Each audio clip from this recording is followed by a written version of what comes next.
Good morning. Good morning. Morning, Gloria.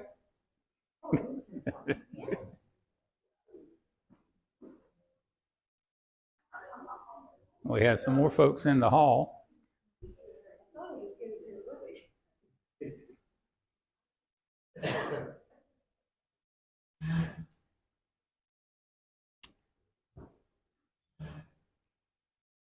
Okay, we're going to be continuing our look in the Gospel of John.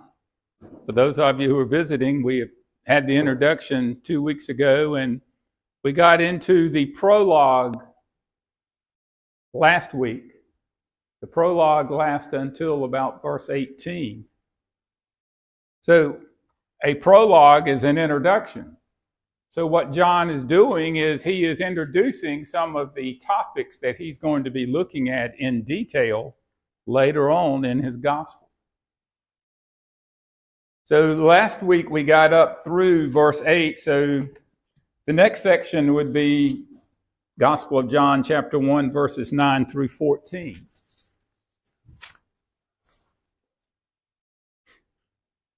Now let everybody get there. John 1, beginning in verse 9. Well, we'll begin in verse 8. Talking about John the Baptizer here in the context in verse 8. He was not that light, but was sent to bear witness of that light. That was the true light, which gives light to every man coming into the world. He was in the world, and the world was made through him, and the world did not know him. He came to his own, and his own did not receive him. But as many as received him, to them he gave the right to become children of God, to those who believe in his name, who were born not of blood, nor of the will of the flesh, nor of the will of man, but of God. And the Word became flesh and dwelt among us. And we, the apostles, we beheld his glory, the glory as of the only begotten of the Father, full of grace and truth. So we're in Gospel of John, chapter 1, beginning in verse 9, prologue of the Gospel.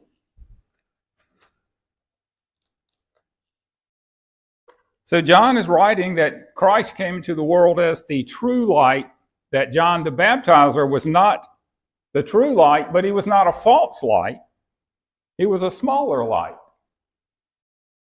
But Christ entered the world to bring true light to every accountable person.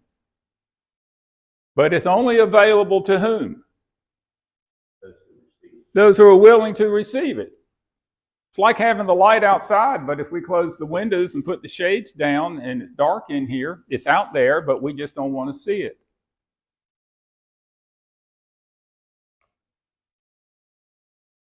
But how many people in Jesus' time were willing to continue to follow with him? When we get over to John chapter 6, we have thousands of people following Jesus. And what's Jesus, after he gives a very difficult sermon, what does Jesus ask Peter? Are you going to leave me too? Because all of the thousands left him. Why did they leave him? They didn't understand what he was talking about. And it sounded so different from what they understood. They didn't understand, and eventually he stopped giving out free lunches. Right? Many in Jesus' time deserted him. And the fact is, most of the Jews during his lifetime did not accept him. So John's starting off saying the light was there, but most of the folks just did not follow the light. And the next verse here, in verse 11, he came to his own, and his own did not receive him. Who were his own? Jews. Galatians 4:4. Can anybody quote it? But in the fullness of the time, God sent forth his son, born of a woman, born where?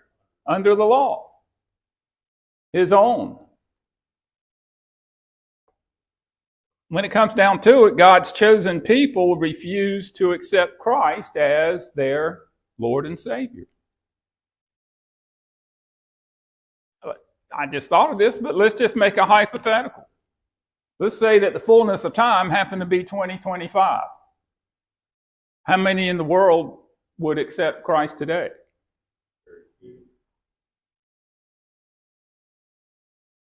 Even if he did miracles, even if he healed people, even if he was resurrected from the dead, would there still be naysayers?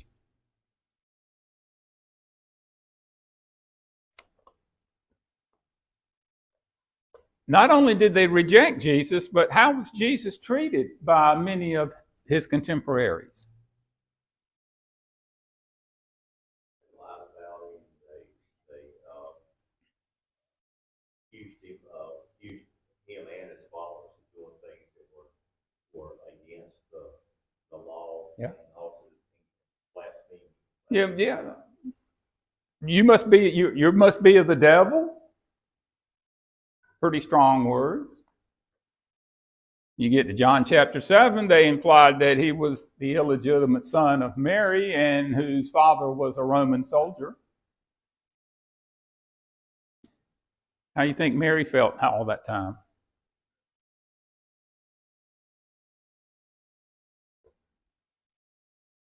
But there were, even though the nation as a whole, nation being Judea, rejected Jesus, there were a number of individuals who did follow him. So he did have his believers. Is it strange to you that the number of Jews who believed in Jesus were limited in number, but later on the non-Jews were the ones who really exploded in belief?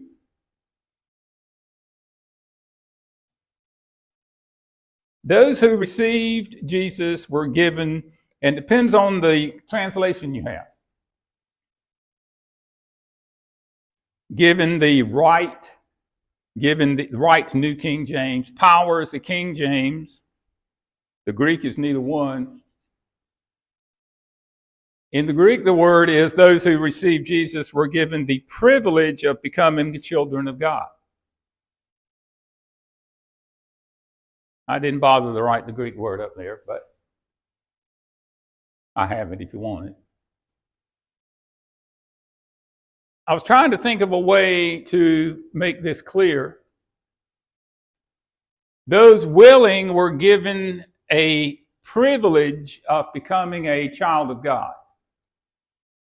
Let's suppose for a moment that I was out of fantasy. Let's suppose when I was right out of college and I was 22, that I was accepted into Duke University School of Medicine. Okay? Is that a privilege? Does everybody get invited? Very, very, very, very few. I have the privilege of going to Duke Medical School. I received my acceptance letter. Am I a doctor? Why not? I have the privilege of going. Am I a doctor? You said no. Now I'm asking again, why am I not a doctor? I haven't done anything. That's exactly right. So do I get to do things the way I want to do them? Or do I need to go and be obedient to my instructors at the medical school? They're going to show me how to do things. They're going to show me what must be done so I don't kill everybody. I have the privilege of going, but I've got to spend some time to be obedient. The actual Greek word here means I have the liberty of action. I have the liberty to attend medical school. I have the liberty to go through the process. Same. Same's true here.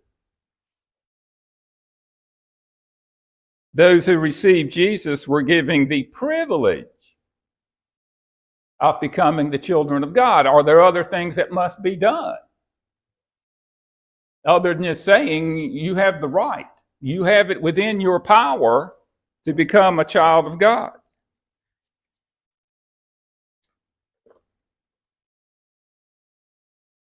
So the believer has that privilege to proceed in obedience. So most of the world is going to argue with me on this fact, but based upon what I just said, did being accepted into medical school make me a doctor? No. Does belief make me a child of God? Is there something else expected? In other words, does belief equal salvation? Now, that's something that's not accepted in much of the denominational world. Faith is to be expressed in outward obedience to Christ's teachings. That's what James says, isn't it? James says a couple of times. James 2:26. Faith without works is what? If I go to medical school and don't work, what? I'm dead and you are too.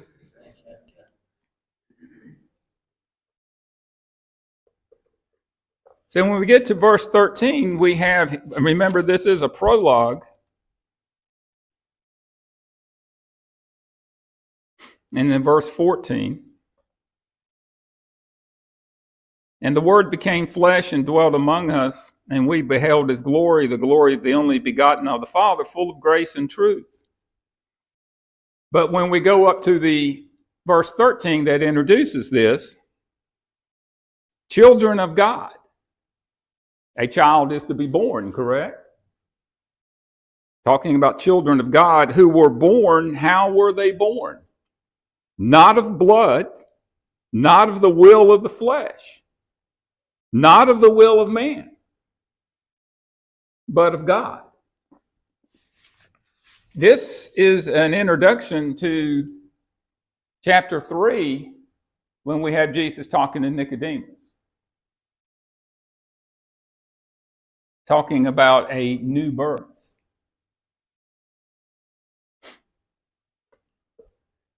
So how did the Jews of Jesus' time see themselves?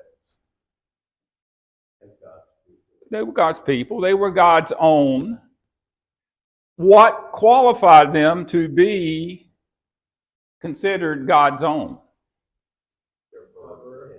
The birth. Yeah. Went back to where? Abraham.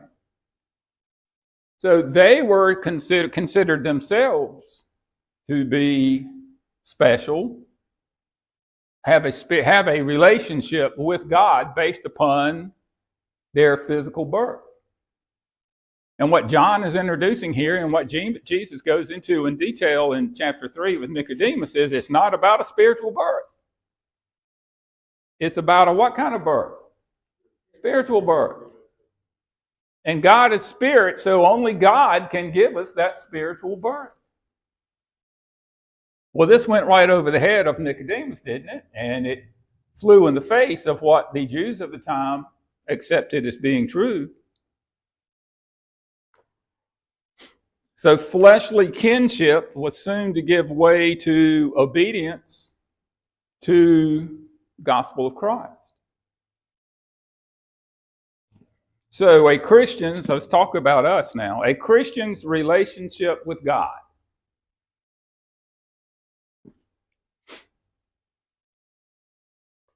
Our relationship with God is not based upon what?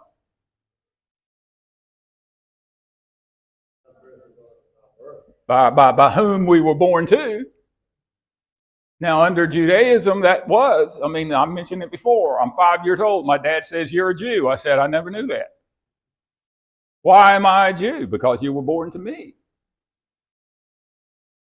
Could my dad have said that to me as a Christian? No. So what does that mean to me? My dad couldn't say, Jimmy,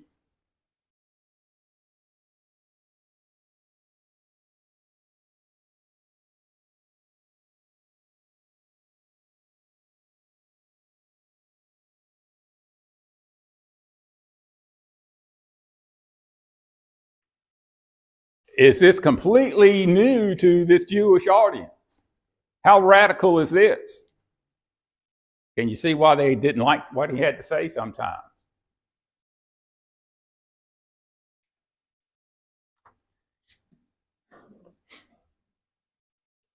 Does it matter how rich my dad was? Did it matter what political office he held? Did it matter how influential he was? Jim, I've mentioned it before. When I was a teenager, a preacher at one of the youth rallies I was at was talking to us about this very same thing. And he made the statement, God has no grandchildren. God has no grandchildren. And that's always stuck with me. Yeah. That, in other words, you can't get to heaven. You can't pass it on. Because your parents are Christians and involved. You have to. And that's true. So the new birth here is not a physical operation, it's a spiritual operation. This is what Nicodemus couldn't get. But eventually Nicodemus came around, evidently. But put yourself in Nicodemus's place. I've done some research. It looks like that he may have been part of the council of the Jewish leaders. What could Nicodemus say in public about what he believed about in Jesus? Not much. First thing he says to Jesus when he comes to him in the night, he says, I know you're from God because of what? The miracles you've done. If you'll notice when we get there, John hasn't delineated any of the miracles that Jesus had done by that point in Jerusalem. But Nicodemus knew about them. So he had obviously done some miracles while he was in Jerusalem that Nicodemus had seen. So he comes to him and says, I know you're from God. So the new birth is a spiritual operation. Yet, the new birth comes through our willingness to be obedient. And it comes through our willingness to be in subjection to Christ's teachings. So does God handpick who's going to receive a new birth?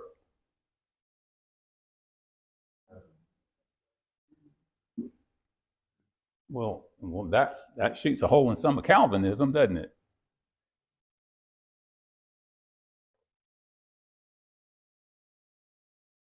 But individuals make the choice, correct? We have the choice. So, works of human origin cannot save. Do you agree with that? Our own works cannot save, because if our works could save,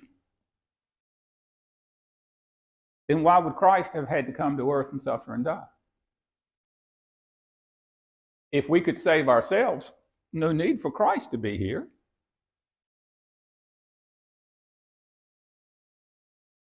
So if we turn what is required, we get a short answer in Acts 10, 34 and 35. Of course, when we think of Acts 10, first thing comes to our mind is Cornelius. Was Cornelius a Jew? No. Did Peter want to be there? No. Did it take seeing 3 visions to get him motivated to go? And then somebody knocking on his door saying, hey, we want you to come this way. So he goes to the house of Cornelius. And Peter has a very new understanding. Acts 10, 34 and 35. Somebody want to read that out loud? Then Peter opened his mouth and said, in truth, I perceive that God shows no partiality, but in every nation, whoever fears him and works righteousness is accepted by him. Whoever fears him and works righteousness. Fear here is respect. If you respect, you're going to pay attention to what he says. and works righteousness. Psalm 119, 172, righteousness is obeying the commandments of God. So whoever respects, fears God, and does what God says is what? Is accepted. Is that pretty clear? You got to do what God says. Why was Jesus baptized? To fulfill all, to fulfill all what? Righteousness. The commands of God. Was Jesus told to be baptized? Clearly, yes. Did John the Baptizer seem to be excited about baptizing Jesus? Now, we got it turned around backwards here. Was Jesus baptized for the remission of sins? Of course not.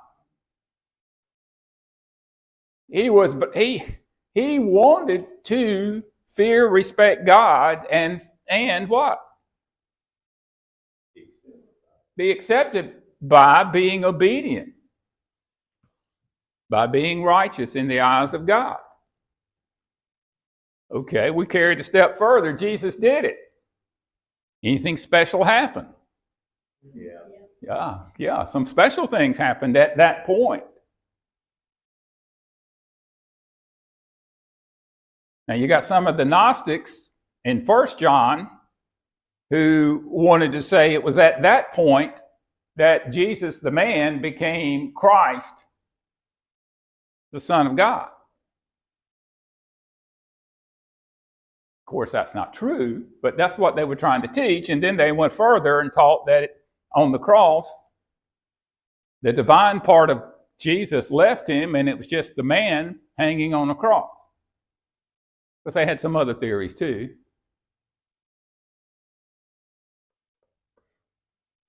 The Pharisees that came to John the Baptizer, did they hear what John had to say?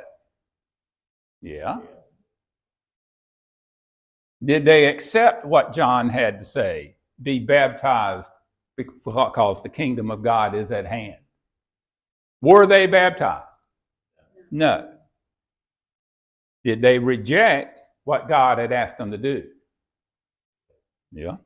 Luke 7, 29 and 30, if you don't believe me, you can turn there, and it says they were not baptized.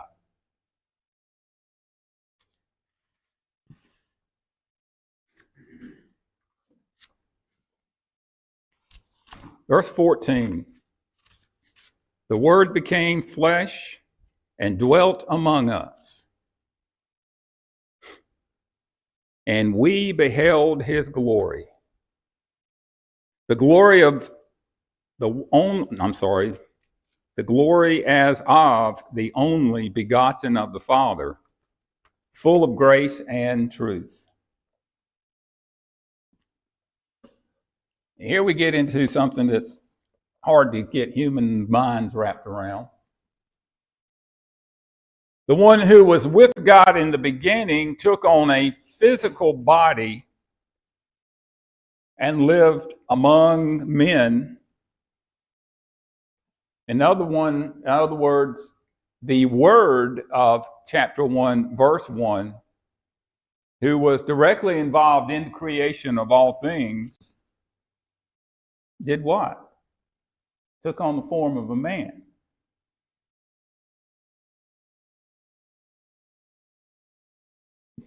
If we go back to John 1:1,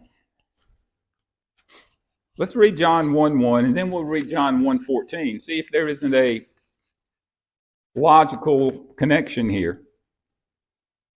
In the beginning was the Word, and the Word was with God, and the Word was God. Verse 14, and the Word became flesh and dwelt among us. And we beheld his glory, the glory of the only begotten of the Father, full of grace and truth.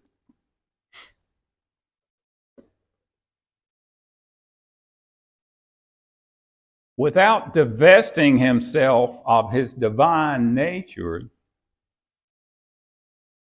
Christ Jesus took on human nature as well. Now, is that Is that as difficult for you as it is for me?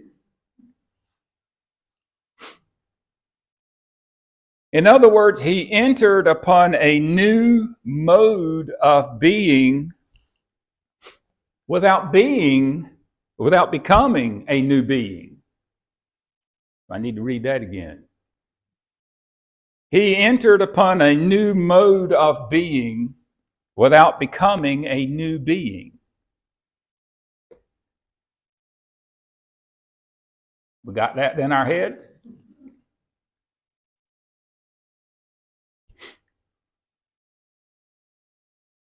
I often wondered in my own mind how often Jesus must have gotten frustrated. Knowing what he knew. How well did Jesus know the Old Testament? And yet he's got these guys trying to teach him. And finally, if you remember in John 8:58, Jesus finally, he just has it. He says, you keep talking about Abraham. Before Abraham was what? I am. How did that go over? They tried to stone him, right? But the point being, how frustrated Jesus must have been. Not only living as a man, I got to find somewhere to eat tonight. I got to find someplace safe enough to sleep. He had the worries of a man. And then he had the worries of what he knew that he must do. Did he know he was going to be crucified? Did he know that in 3 days he would be raised from the dead? Was he looking forward to that? Mixed feelings there. I want to go home. I want to do what my Father wants me to do, but I don't want to go through the process. Father, is there any way this cup can pass from me? 3 times. And 3 times what? This is why you're here. I'll do what you say. At that point, we know that he understands our struggles because the physical man and the spiritual were basically at war with each other at that moment. Because as God, he knew the plan and he knew it was the only way and it was going to happen. But as a man... Whoa. Yeah, this was a bit much. So they were at war with each other, and that's, one reason that the author of Hebrews says that we have a high priest that knows... Who can sympathize with us. Because he went through it. Right. He understood that. He understands that physical, spiritual struggle. So does that uniquely qualify Christ to be our high priest sitting at the right hand of God? Who else has ever lived that has that unique position? Christ understands us from the human point of view. Christ understands God the Father from the divine point of view, and God the Father understands his Son from a divine point of view. Of course, that must just be coincidence, right? And it says he dwelt. He dwelt. The Greek here is to pitch one's tent. How many of us have ever been out in a tent? How many of us wanted to live there forever?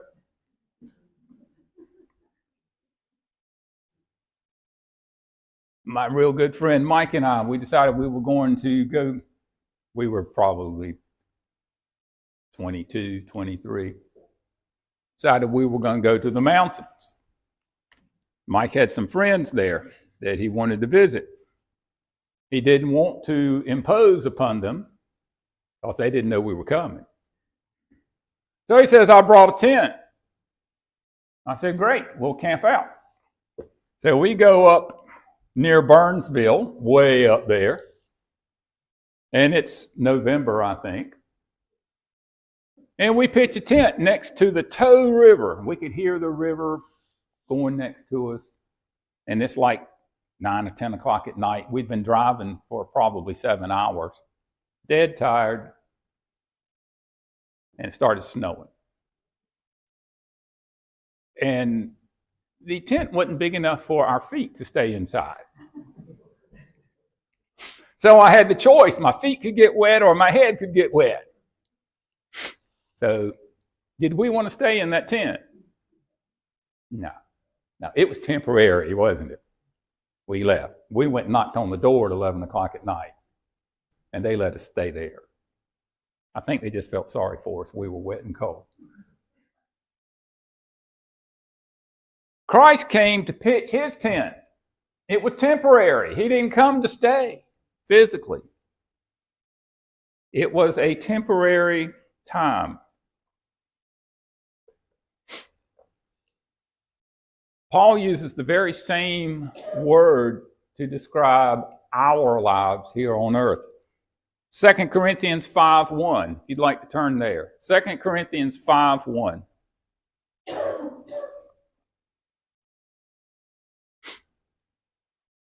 For we know that if our earthly house, this tent, is destroyed, we have a building from God, a house not made with hands, eternal in the heavens. That's good. Our tent is not here permanently, right? But we do have a permanent house, not a tent. The house in heaven, how long are we supposed to stay there? That's the permanent one.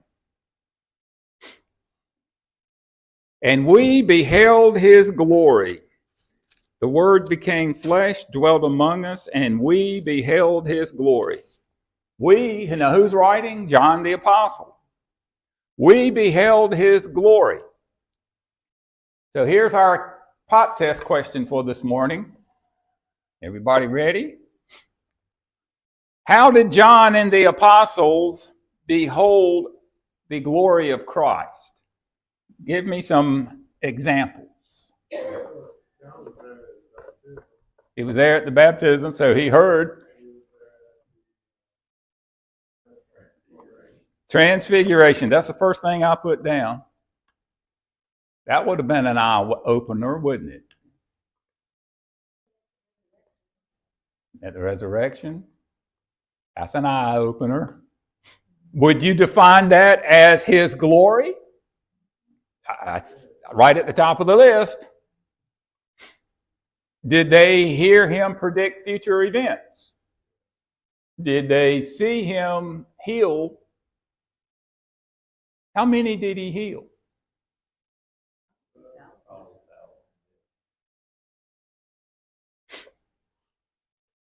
So somebody comes who's deaf and he only heals one ear. Is that the way it works?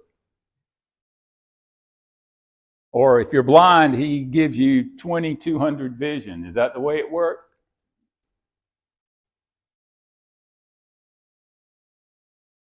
I would love to have been at the Transfiguration, and no doubt I'd love to sing the resurrected Christ.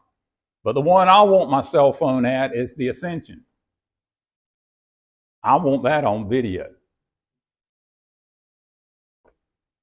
Now that's something you could show people, isn't it? And say, look at this. The only begotten of the Father.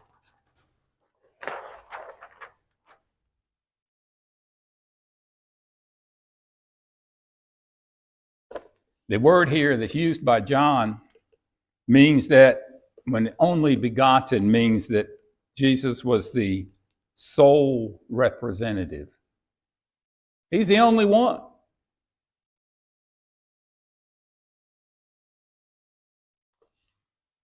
And says that he was full of grace and of truth. Grace, charis, gifts, truth. John 17:17, Jesus says, sanctify them, talking about God the Father, sanctify them by your truth. Your word is truth. Who was the word? Christ. Your word, Christ, is truth. I am the way, the truth, and the life.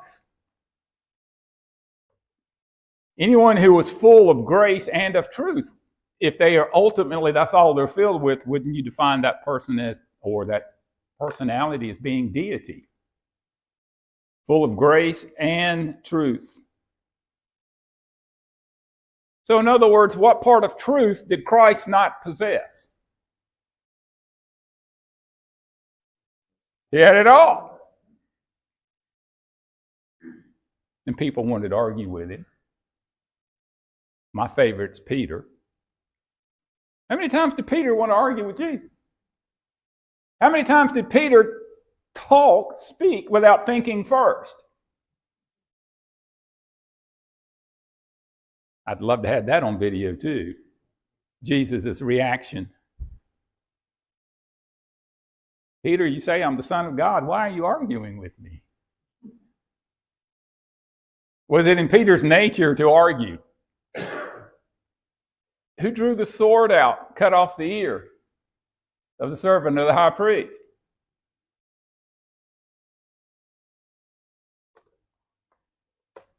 Jesus said, what? That's not what we're here for.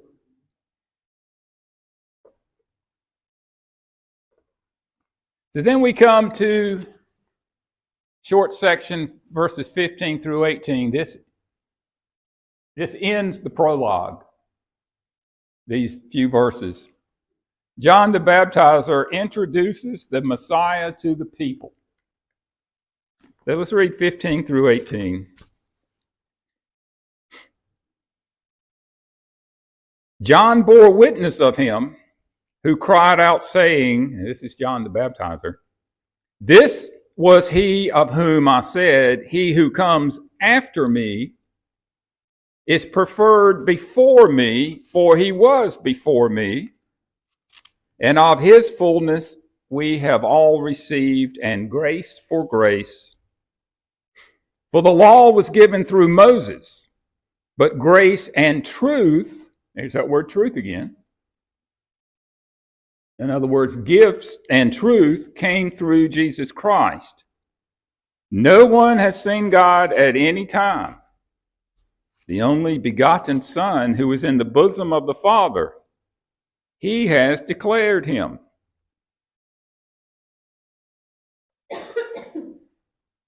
He was preferred before me. In other words, my successor is my predecessor. That makes sense. My successor was my predecessor.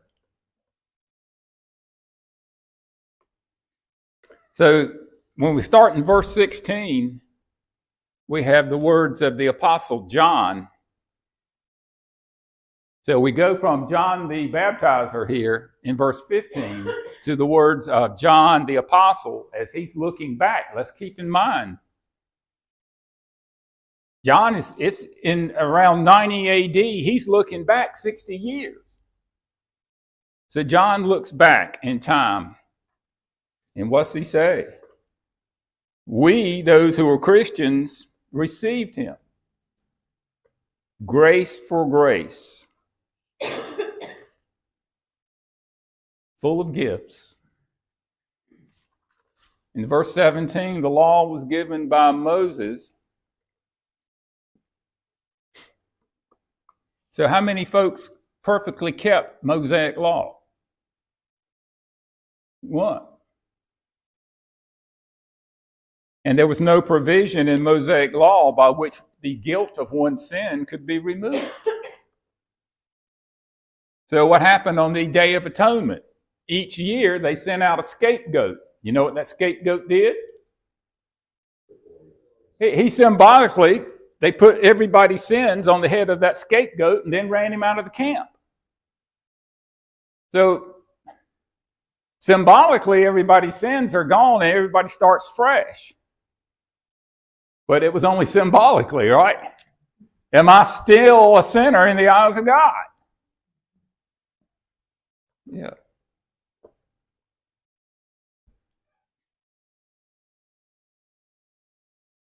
So Paul tells the Galatians that Mosaic law was designed to prepare the Jews for the arrival of the Messiah. So there's a new law that's coming, the law of Christ, the gospel of Christ, that can do what Mosaic law could not do. Mosaic law could not take away the guilt of one's sins. The law of Christ could. An important distinction. And we'll finish up. No man has seen God at any time. A true statement? Can human eyes see spirit? So it's saying no man. The divine nature cannot be seen with physical eyes. But as we studied on the Wednesday night in 1 John, what's our goal? Our goal was to have spiritual relationship with God.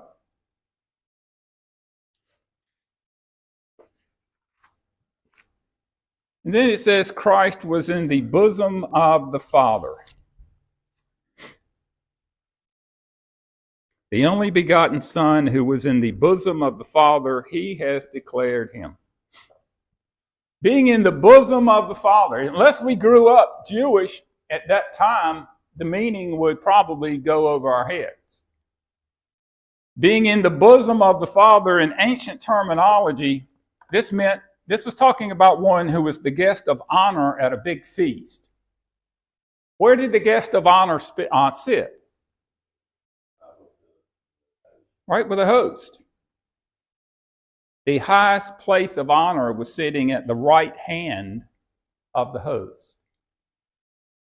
And in this ancient Jewish terminology, this was known as being in the bosom of the host, sitting at the right hand of the host. Can you think of anyone else, Luke 16, who was in someone's bosom? The rich man and Lazarus. Lazarus, when Jesus was saying this, he was speaking to a Jewish audience. And he was saying that Lazarus was in the bosom of whom? Abraham. How big an honor was that? The rich man didn't get there, but Lazarus did. For a Jew listening to that, that would have been the greatest of honors, sitting at the right hand of Abraham. So that's where we'll finish this morning. Next week, we go to the period of consideration. We're going to start getting details and facts for people to consider when they're thinking about Jesus. Was he the Christ, the Son of God? Okay? We have any questions, comments, observations about class this morning? Do you like studying about Christ through the eyes of John? It's a really unique perspective, isn't it? And we're getting ready to jump into the deep end now. Because pretty soon we're going to be seeing chapter 2, Jesus' first miracle. Where was it done at? What's that? Water to wine at Cana was only 6 miles away from his hometown. He just walked down the road. And then we come to Nicodemus in chapter 3. Going really into the deep end then. How many people were there for the teaching to Nicodemus? One teacher and one student, right? How many were there for the woman at the well? Same thing. What can be taught? What can be learned just by teaching one person? Eternal truths Jesus shared with one person. Okay, I thank you for your time.